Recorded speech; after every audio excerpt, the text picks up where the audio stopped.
안녕하세요. 오늘은 그 창업 지원금에 대해서 이제 이야기해 보고자 합니다. 대부분 이제 창업할 때 이제 제일 많이 들어가는 비용일 텐데요. 저 역시도 이제 제가 스타트업에 이제 근무할 때 회사 돈으로도 이제 여러 가지 사업들을 해보고, 저도 여러 번 이제 창업을 하면서 이제 제가 겪은 게, 이게 회사가 이제 정상화 될 때까지는 이렇게 알게 모르게 많은 비용들이 이제 계속 들어가요. 저 같은 경우도 이제 제가 영상 제작할 때 이제 초기에 한 달에 한 500 정도 벌었어도 나가는 거는 뭐 700, 1000만 원 그렇게 나가더라고. 뭐 장비라든지 뭐 사무실이라든지 뛰는 영업 비용, 그런 것들이 이제 부수적인 것들이 엄청나게 많이 나가요. 자본이 많이 약한 창업가들 같은 경우에는 정부에서 해주는 창업지원금이 사업 초기에 이제 큰 도움이 많이 될 것 같아요. 저도 이제 도시재생 스타트업을 하면 소셜 벤처이다 보니까 초기 몇 년간은 매출보다는 비용이 많이 들어가겠거니 그렇게 이제 생각을 해서 사회적 기업가 육성 사업을 참여하고 선정해서 협약을 맺고 사회적 기업 진흥원으로부터 이제 창업 자금을 이제 받으면서 도시재생 스타트업을 하고 있습니다. 그래서 제가 이제 지난 몇 개월 동안 접수부터 이제 선정, 그리고 지금 사업은 어떻게 하고 있는지 이것들을 이제 짧게 한번 보여드리면은 스타트업 하시는 분들이나 이제 창업을 준비하시는 분들에게 많은 도움이 될 것 같아서 이 정보를 이제 나눠 드리고자 합니다. 지금 제가 하고 있는 사회적 기업가 육성 사업 말고도 K 스타트업이나 이제 기업마당에 보면은 엄청나게 이제 많은 사업들이 있어요. 제가 1월에서 3월에 본 것까지만 해도 각 지원 기간별로 여러 가지가 있는데, 제가 하고 있는 게 사회적 기업가 육성 사업이니까 여기에 맞춰서 말씀을 이제 드려보겠습니다. 저는 이제 그 한국사회적기업진흥원에서 나온 공고에 이제 신청을 했고요. 이거 사회적 기업가 육성 사업은 사회적 기업 진흥원에서도 하지만은 뭐 각 지자체별로 해요. 뭐 제가 있는 고양시 같은 경우에 이제 5월부터 이제 모집을 하는데 엄청나게 많은 지원 기관들이 있고, 지역적인 특색, 해당 기관별로 성격이 이제 다르다는 거 이제 염두에 두시고 이제 들으시면 좋을 것 같고요. 지금 참여하고 있는 이제 이번 공고 같은 경우는 12월 말에 이제 공고가 나고 1월에 이제 모집이 됐어요. 여기 보시는 것처럼 1월에 이제 모집이 되고 총 3단계가 있었었죠. 이제 그 서류 심사하고 그 다음에 심층 면접이 있고 대면 심사를 거쳐서 이제 선정이 되면은 협약을 하고 난 뒤에 사업을 수행하는 이제 그런 절차로 이제 진행이 되었습니다.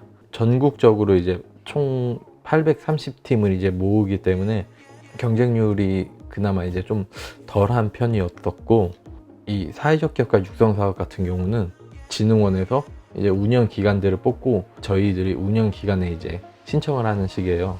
여기 보시면은 여러 기관들이 있어요. 지역에 따라서, 사업적인 특색에 따라서. 저는 이제 사업 아이템이 도시재생이다 보니까 여기 도시재생 특화 기관에 들어가느냐, 제가 있는 경기권으로 들어가느냐, 이렇게 좀 고민을 많이 했었는데 사회적 기업 하시는 이제 대표님께서 추천을 해주셔서 함께 일하는 재단을 저는 이제 육성사업 기관으로 이제 신청해서 신청서를 넣었습니다. 그리고 이제 신청서 작성에 이제 팁을 하나 드리면은, 저 같은 경우는 좀 남다르다 보니까 초기 신청서 같은 경우는 이제 좀 텍스트랑 표들이 좀 많았어요. 근데 조언을 많이 해주신 이제 인피루트 대표님께서는 약간 좀 도표라든지 그림이라든지 그런 거를 약간 좀 이렇게 넣으라고 조언을 좀 많이 해주시더라고. 그래서 이제 기존에 이제 좀 텍스트에서 이제 뭐 여러 가지 이제 수치가 포함된 도표 이런 거 넣고 좀 사진 같은 거 이제 많이 넣고 하니까 이렇게 한층 더 이제 보기 이제 쉬워진 그런 신청서가 됐습니다. 그래서 이제 여러분들도 이제 사업계획서 작성하실 때 무조건 이제 글이랑 이제 표로만 하는 게 아니라 뭐 사진 자료 있으면 사진 자료 같은 거 많이 넣고, 수치화된 거 많이 넣고, 그리고 통계 자료 같은 거 좀 많이 넣고 하면은 보시는 입장 측에서는 이제 되게 아마 이제 잘 쉽게 전달이 될 것 같아요. 이제 이 신청서를 작성해서 서류 심사가 되고, 서류 심사가 되면은 1.5배수 내지 2배수의 이제 그런 기업들이 신청한 운영기관으로 가서 심층 면접도 보고, 그리고 대면 심사, 여러 심사위원들 앞에서 발표 PT를 합니다. 5분 정도 발표를 하고 5분 정도 이제 질의응답을 하고 나면은 이제 결과가 발표가 되는데, 이제 결과 발표가 되면은 이렇게 그 운영기관과 이렇게 협약서를 작성합니다. 지원금 같은 경우는 1차 지원금이 이제 1,000만 원 정도 사업비로 이제 되고요. 사업 운영 기간에 따라서 2차 평가가 있는데 2차 평가에서 2천만 원 내지는 4천만 원 정도 이제 추가로 이제 사업비가 이제 지급이 돼요. 그래서 이제 많이 받는 기업이 이제 총 5천만 원을 받는 건데, 제가 얘기 듣기로 이제 대부분 평균적으로 2천에서 3천만 원 정도 대로 이제 사업을 이제 많이 하신다고 하시더라고요. 그래서 저 같은 경우 지금 이제 1,000만 원 정도 이제 받은 상태에서 이제 사업을 운행 중이고, 한 6월 달 정도쯤에 이제 2차 발표가 있는데 그 평가에 따라서 추가 사업 지원금이 이제 받는 그런 시스템으로 됩니다. 제가 이제 여러 가지 육성 사업이라든지 여러 가지 정부 과제들을 해봤었는데, 어떤 과제 같은 경우는 사업비를 처음에 지급해 주고 거기에 따라 이제 사용을 하고 이제 증빙을 하는 그런 과제가 있고, 그리고 또 어떤 과제는 자부담으로 모든 걸 다 사용하고 나중에 그걸 증빙을 하면은 그 금액을 다시 이제 사업비 통장으로 주는 그런 형식이 있는데요. 이번 그 사회적 기업가 육성 사업 같은 경우는 1,000만 원 한도 내에서 제가 이제 필요한 금액을 매주마다 이제 운영기관으로 신청을 하면은 그 운영기관에서 검토를 하고 입금을 해주면 제가 그 사업비를 이제 사용하는 그런 식으로 사업비 지급이 이루어지고 있습니다. 그러면 그 사업비 지급은 어떻게 이루어지고 어떻게 사용하는지 그걸 한번 이제 보여드리도록 하겠습니다. 여기 사회적 기업 진흥원에 연구비 실시간 모니터링 시스템이라는 사이트가 있어요. 여기 들어가면은 이제 여기를 보시면은 협약에 대한 사항이 나오고요. 기업과 이제 대표 정보가 다 기입되어 있고요. 1,000만 원은 이제 어떻게 사용하는지 이거는 이제 그 사업자가 이제 항목에 맞춰서 이제 기입을 하는 건데요. 여기 저는 이렇게 기입을 했습니다. 이렇게 이제 기입을 하면은 운영 기간에 예산 신청서를 넣습니다. 저 같은 경우는 일단 첫 번째는 이렇게 뭐 활동비랑 기자들 구입 관련해서 이제 첫 번째 이렇게 예산을 넣었고요. 이 예산에 맞는 그 운영 계획서도 이제 같이 넣습니다. 이제 제가 이런 장비들이 필요하고 이런 장비들은 어떻게 사용할 건지 같이 운영 계획서를 집어 넣으면요, 연구비 계좌로 만든 이 계좌로 이제 신청한 금액이 이제 입금이 됩니다. 이렇게 그 운영 기간에서 이제 입금이 들어오게 되면은 계좌 이체로도 사용이 가능하고요.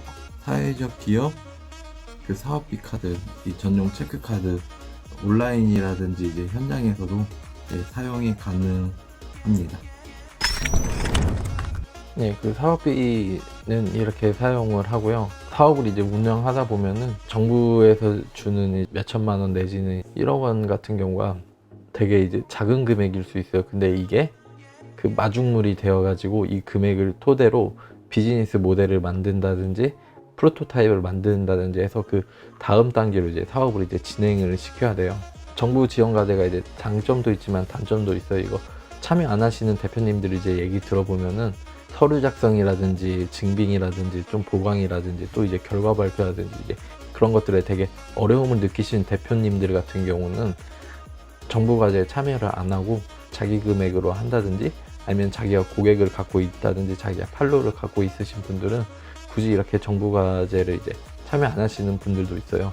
또 저 같은 경우도 이제 초기에는 모든 기관들에 다 신청을 했어요. 근데 이제 그렇게 하다 보니까 시간도 되게 많이 뺏기고 그리고 체력도 많이 뺏기고 이제 그런 부분들이 있어서 어느 순간부터는 제가 할 것만 들어가고 차기 연도로 넘기거나 그 지원 사업은 신청 안 하거나 이제 그렇게 하면서 이제 완급 조절을 하면서 이제 사업을 많이 하고 있으니까 여기 보시는 여러분들도 항상 K-스타트업 기업마다 그리고 센서블박스라든지 또 스타트업 네트워크 여러 정보 사이트들 매주 체크하시면서 참여할 만한 이제 지원 사업이 있으면 참여해가지고 여러 가지 스타트업 관련 정보들 항상 업데이트 하면서 참여하면 이제 좋을 것 같습니다.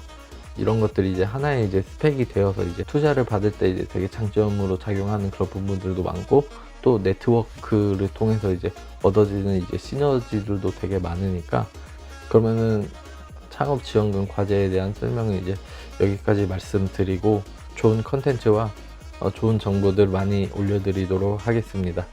예, 감사합니다.